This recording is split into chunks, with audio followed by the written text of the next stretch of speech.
Okay, let's start at the shallow end of the swimming pool, because for most of you watching this video, it's at the shallow end that you're going to have your struggles in life, that you're going to be splashing water on one another. How do you handle the issue of minarchism, libertarianism, anarchism, anarcho-capitalism? How do you handle these types of claims? Whether we think of them as political economy, political philosophy, what have you, how do you handle them when your loved ones tell you that they sincerely support or represent the position? How do you handle them when maybe your coworkers and colleagues come to you stating these convictions? My own thoughts about this end of the swimming pool, shall we say, have not changed in 20 years. But what has changed for me is that I've had more and more experience talking to people face-to-face or sometimes through a medium like Skype over the internet with people who sincerely, advance these views. And I think that most of them have, in a sense, never really put their own beliefs on trial, have never really tested them against any reasonable standard, precisely because they're just shocking enough that people who disagree with them will tend to shut up and slink away. Most people just will not want to have the conversation. And because their political platform is just removed enough from reality, it's just enough steps removed from anything that could be implemented in real life, that they don't really think it through in its practical implications, nor are they drawn into debates or forms of political activism where they would have to prove the practicality or the implementability of their political vision. So by contrast, if you make the very broad statement that you think poor people should not be deprived of the right to have surgery, say a life-saving surgery, just because they lack the ability to pay, they lack the money, right away someone can reply to that by saying, oh, well, yes, but do you believe that you should actually implement single-payer health care or some other? Do you believe that the government should be able to intrude into the private sector in order to force doctors to provide surgery for free? They may ask any number of questions that then immediately challenge your belief,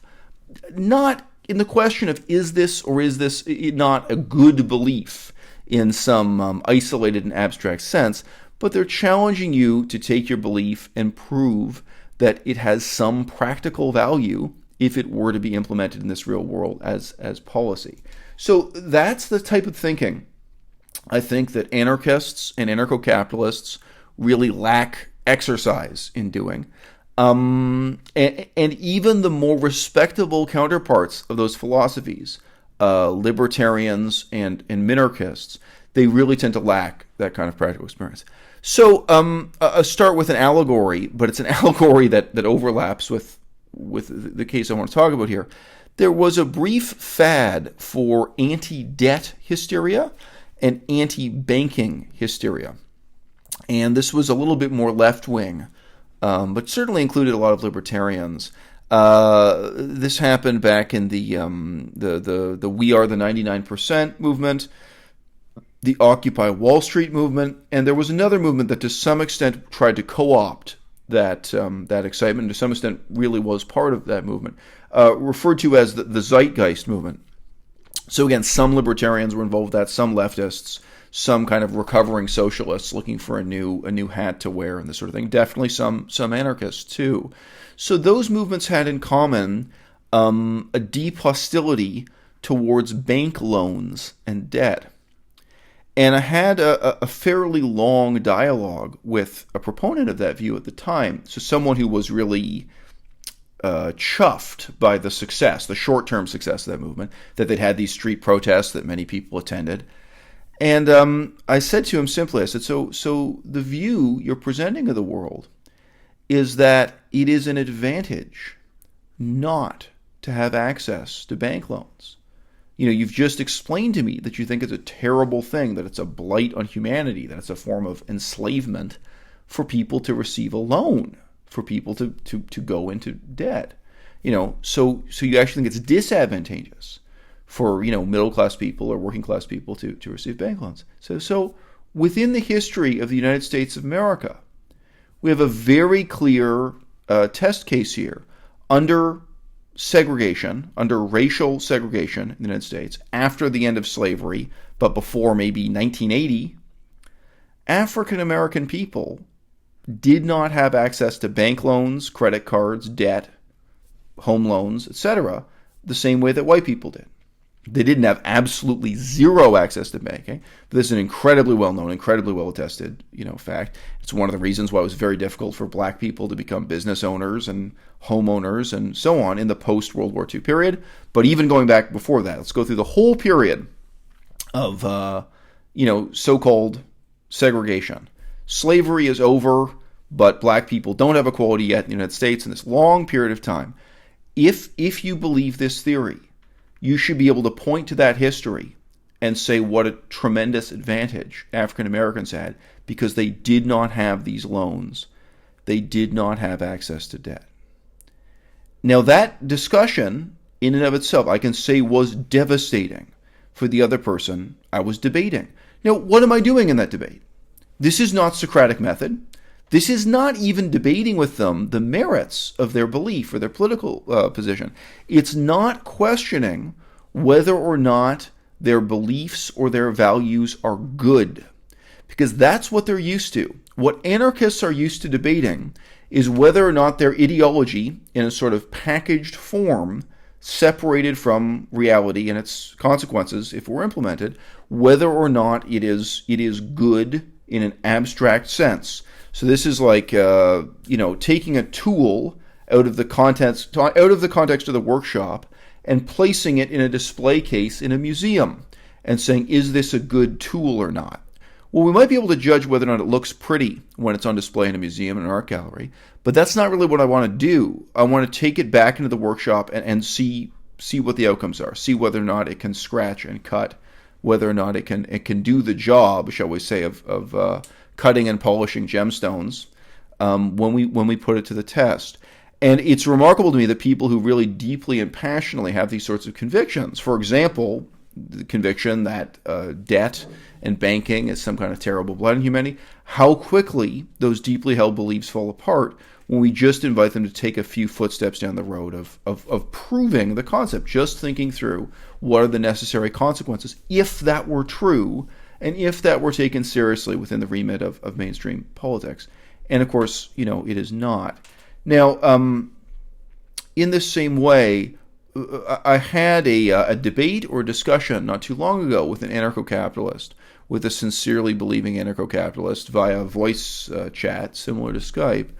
And I presented him with the very clear parallel within the history of the United States of America. I said, so what you're saying is, what you as an anarcho-capitalist are claiming, and again, anarcho-capitalism in many ways is a more rude and transparent presentation of the same set of values and priorities that can appear in the guise of minarchism or libertarianism, especially right-wing libertarianism, but left-wing libertarianism too to some extent. So the case you're presenting to me is that people would be much better off, they'd have tremendous advantages if they were not burdened by access to government-provided healthcare, access to government-provided education, access to government-provided roads, electricity, and these other services.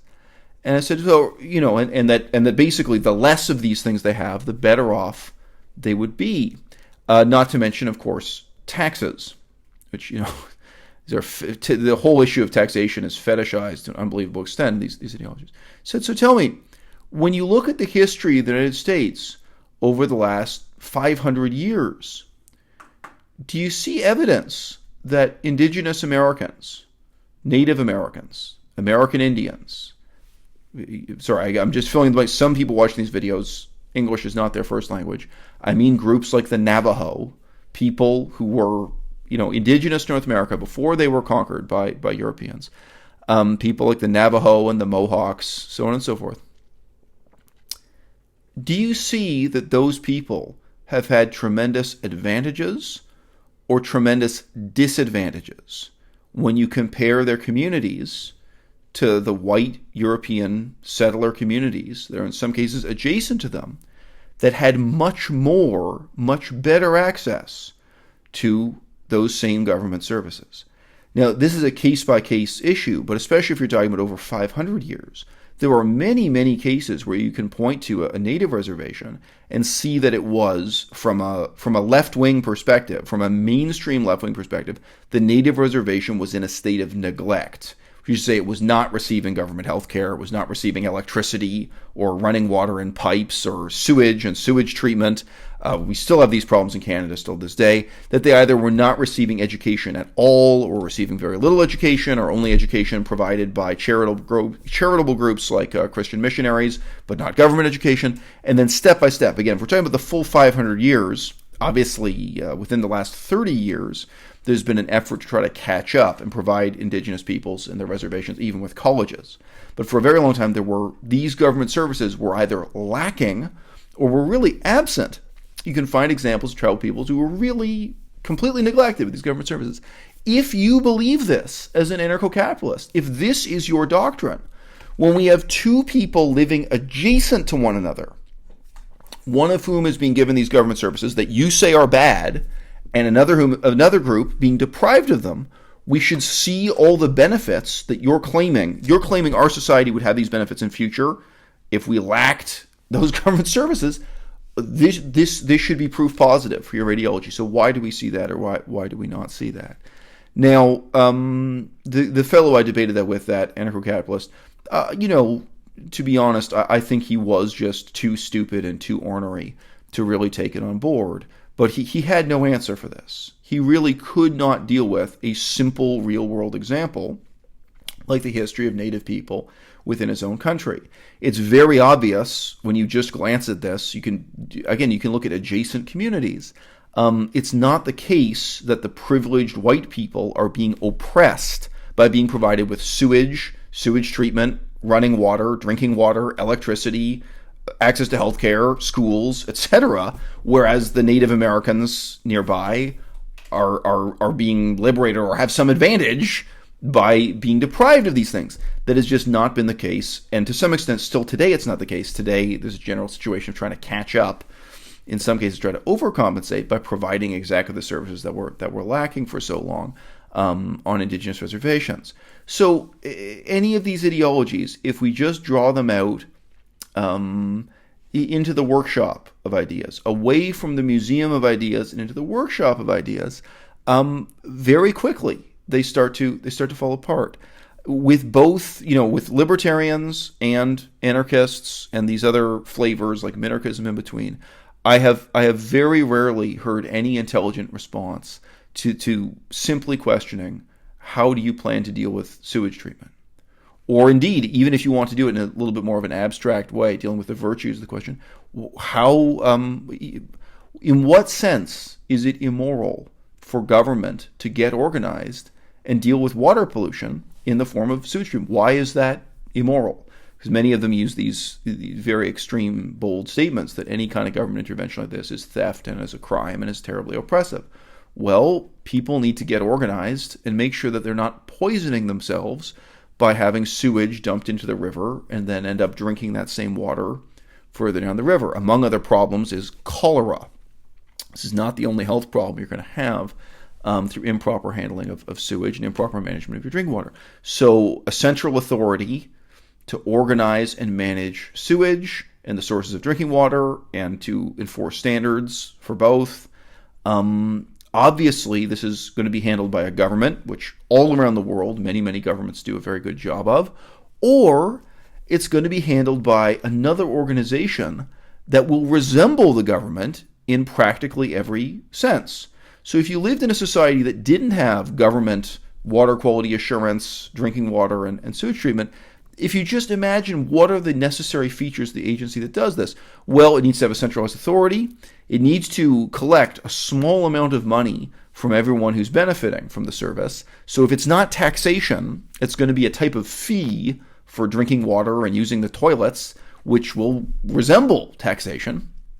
And it's going to have special rights and privileges to dig up pipes, to, suddenly make repairs and snoop around and install things like sewers and sewage treatment plants. It's going to need a sense of, they're going to have to be extraordinary legal privileges given to this agency that's managing sewage treatment if it is not the government.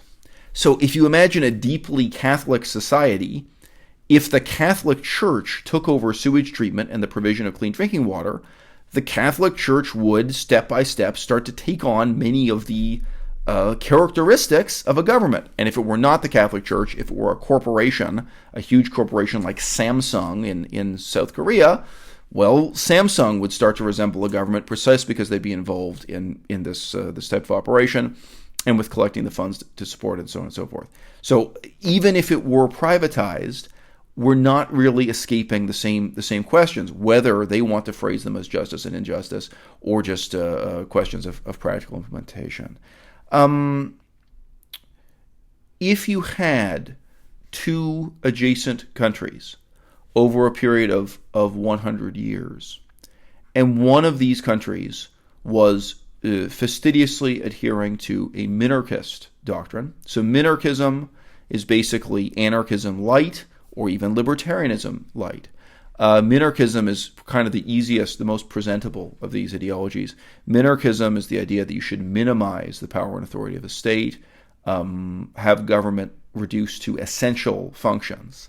Some people like to say that the government serves as a night watchman. So you still have police and the military and probably, some infrastructure role like roads and electricity. But you strip the government down to its minimal essential aspects as much as possible. And of course, this, again, if you guys are familiar, this resembles what libertarians often say and what especially anarcho-capitalists, but many types of anarchists will say. So when they're not talking about completely eliminating government, minimizing government in a sense.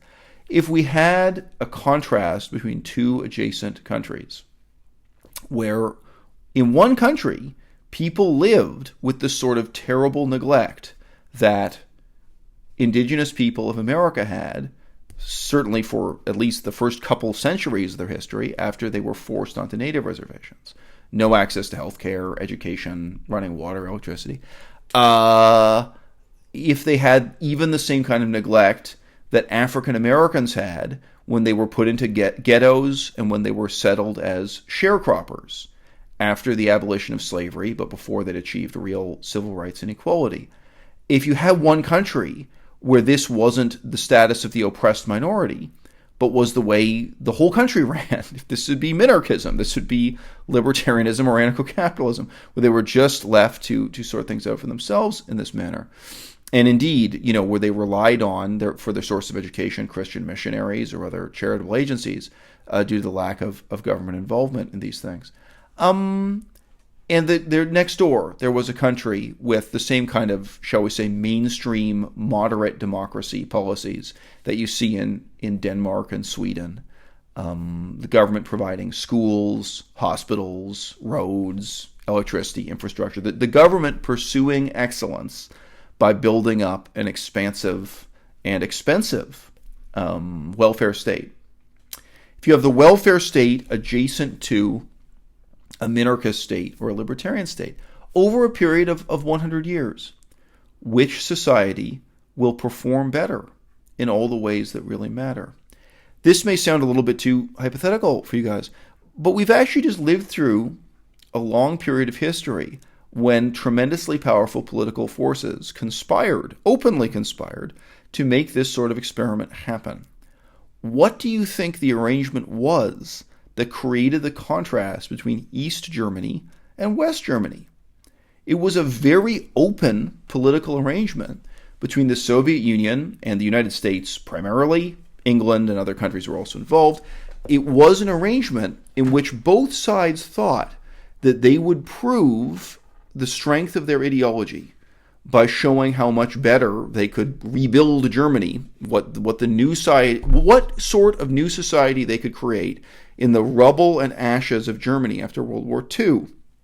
And you will note that during periods of time when there was outright starvation in the Soviet Union and China, there was not starvation in East Germany. Where people were starving in the Ukraine, there were still rations of rice, wheat, and what have you being sent to East Germany. I recently read about even China's involvement in that. That's why I mentioned rice. It's actually China exporting rice to East Germany.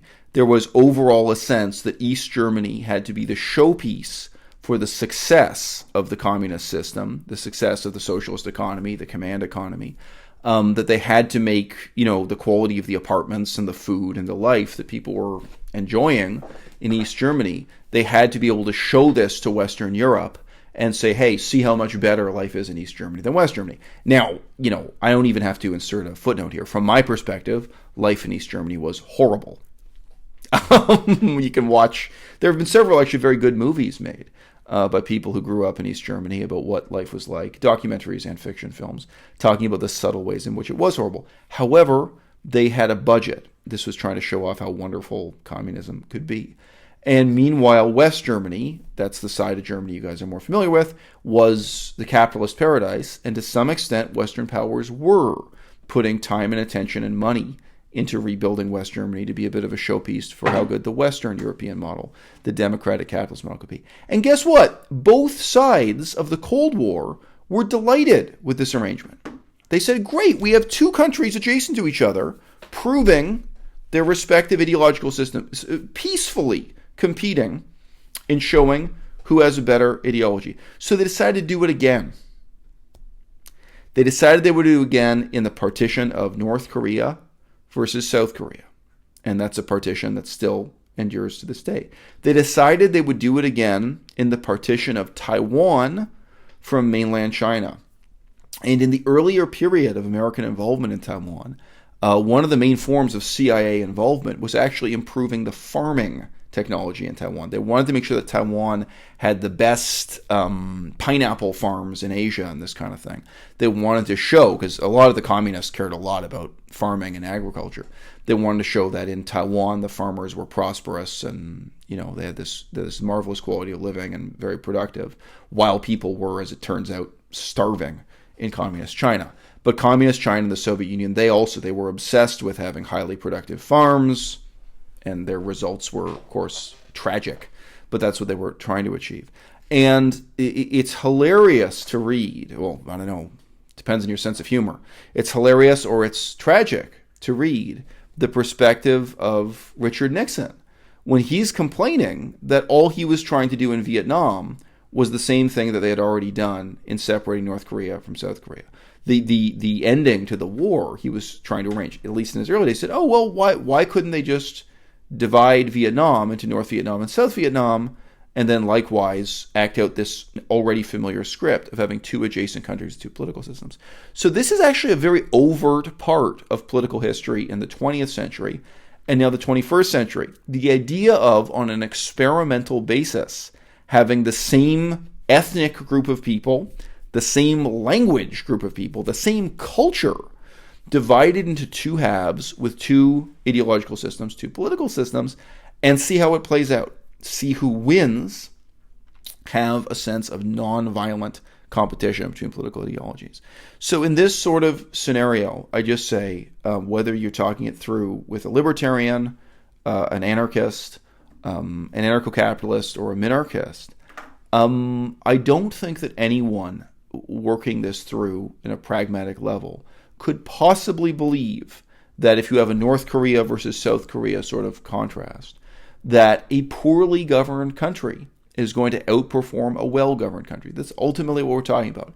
That a country where government takes no positive part in education, where it takes no positive part in expanding infrastructure, supporting the progress of science, where the government takes no positive part in for example, prisons and prison education, trying to reform and improve people who have committed crimes and end up in prison, where the government takes no positive part in dealing with drug addicts and trying to reduce or eliminate drug addiction. These things can become an epidemic quite easily. There are many historical, examples of this, countries where the percentage of the population who are drug addicts gets way out of control. The myriad ways in which government can be positively involved in shaping the future development of society. I mean, yes, of course there are going to be some examples that look a bit absurd. Did the United States really need to send a man to the moon? Did Canada really need to build the Grand Trunk Railway. The Grand Trunk Railway is a famous, failure of Canadian history, or Canadian infrastructure projects. When I was a boy, we still had government debt in the books from building that railroad. Yes, there are boondoggles, there are laughable failures, and so on. But what we're really talking about in embracing libertarianism and minarchism is basically the idea that rather than trying and failing, it would be better to not try at all. And in the laboratory of ideas, in the workshop of ideas, in terms of testing and proving these things, I think it's very clear that the outcomes would be much, much worse. Now, I just end this video by saying both the museum and the laboratory, both the museum and the workshop have some positive role to play in talking about this kind of political philosophy. Either a policy is bad in itself, it's just bad regarded in isolation and abstract, or you think it's bad merely on account of who is carrying it out, right? So I do think that it is a bad idea to have the Catholic Church run prisons. I think it's a bad idea to have the Catholic Church run schools for children. However, I do not think that schools are a bad idea in themselves. I do not think that prisons are a bad idea in themselves.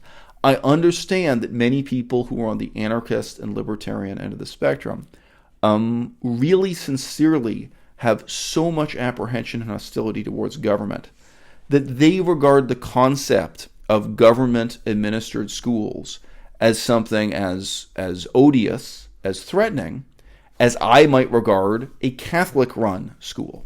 And guys, in case you're watching this and you're baffled that I would be afraid to put my kids into a Catholic school, how would you feel about putting your kids into a Muslim school?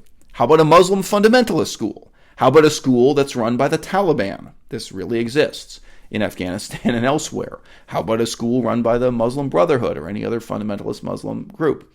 Well, now think about how I would feel putting my kids into a Catholic school. I'm not comfortable with it. I'm not comfortable with children anywhere being raised under the religious authority and educational authority of the Catholic Church. I think that's deeply problematic. And if you don't think that about the Catholic Church, then you must think it about some religion, whether it's Islam or Hinduism or some hypothetical cult group you just have to imagine. You can't possibly be satisfied with any and every ideology running schools, nor any and every ideology running hospitals, prisons, sewage treatment plants, being responsible for testing and ensuring that the drinking water coming out of your tap is safe. And it is a peculiar thing to say that the concept of government-controlled services is vindicated precisely because a government is not beholden to any one ideology or to any one religion, that ultimately it is beholden to the people. And that's the puzzle of democracy that we've all been struggling with since Aristotle lived and died and passed us the torch to carry ahead. But ultimately, a prison or a hospital or a school run by a government, it may be as bad as that government, but it also may be as good as the people can force their government to be. And I, for my part, am very confident that I have more bargaining power with my government, I have more lobbying power with my government, I have more purchase and democratic principle to influence my government than I could ever possibly have in trying to influence Islam or Catholicism to reform and teach principles that are contrary to their deeply vested interests. Okay, guys, thanks for your time. This has been, believe it or not, the single most requested video on my channel in the past 2 years. Many, many people wrote in asking me to speak on libertarianism. They asked for so long that I forgot that I hadn't yet gotten around to doing it. Thanks for your time. The usual links are below this video. Hit me up on Patreon. Follow me on Twitter. Write to me by email. Hit me up. Bye-bye.